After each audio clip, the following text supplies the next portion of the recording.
Hello guys, kamusta? So ngayon ang pag-uusapan natin ay ang 3v3. So ano nga bang meron dito? So kung makikita nyo, kakapasok ko lang dito sa game sa 3v3.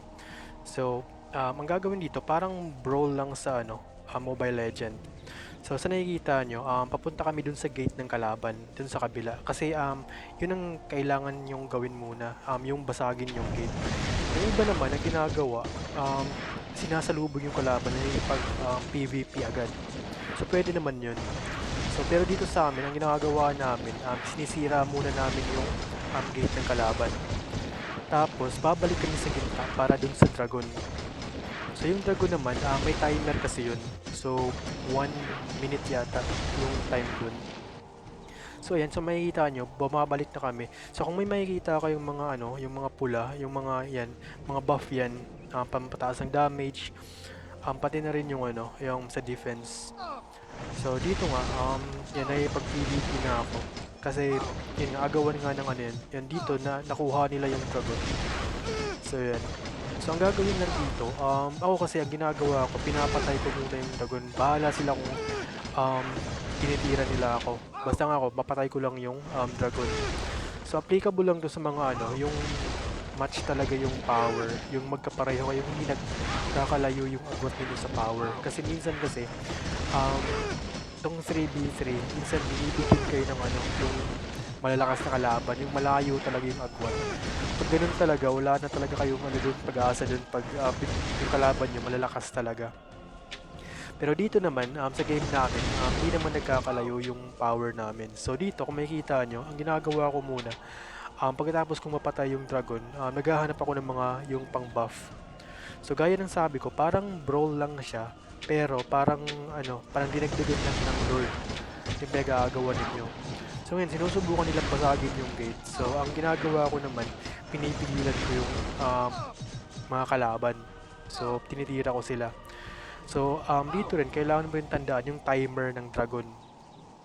May time yan dyan sa gitna. So maliit lang. Pero pag lagi ka lang naglalaro, parang mo na, gamay mo na yung mga time dito. So dito, pumunta agad ako sa gitna. Tapos ito, nakita ko yung kalaban. So nakipag-PvP na ako. Ayan. So, ayan. So, and dito, may pag-agawan kami dun sa dragon.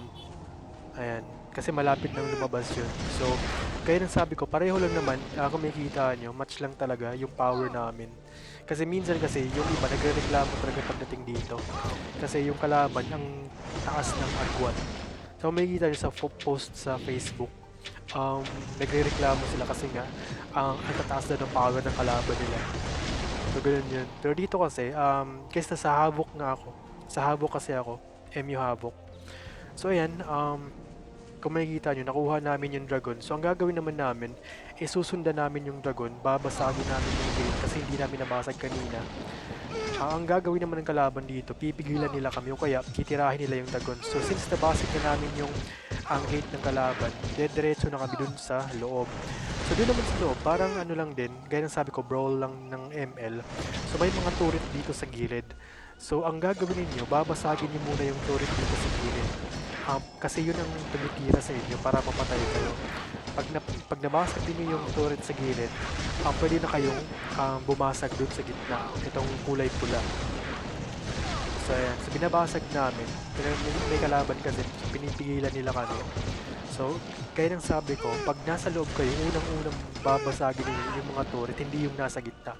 Kasi pag oras na nabasag ninyo yung nasa gilid, yung mga turret na yon, kahit walang dragon, pwede na kayong pumasok dyan at hindi kayo tatamaan kasi wala na yung dalawang turret nila.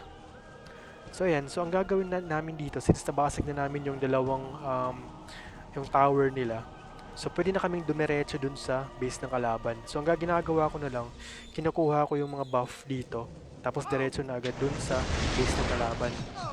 So ayan, so medyo lugi yung kalaban dito kasi nga yung sa amin, andun pa yung kompleto pa yung mga turret namin.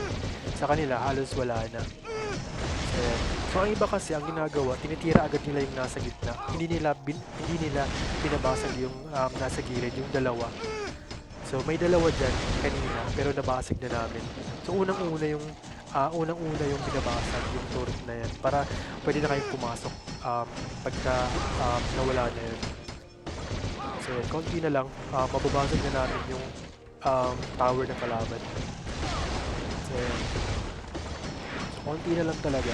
So kahit na may lumabas na dragon dun sa gitna, hindi na kami mag-focus dun sa dragon kasi nga kayang-kaya na namin pumasok dito. So ayan. So yun nga guys, nanalo kami at hanggang dito na lang at marami pong salamat.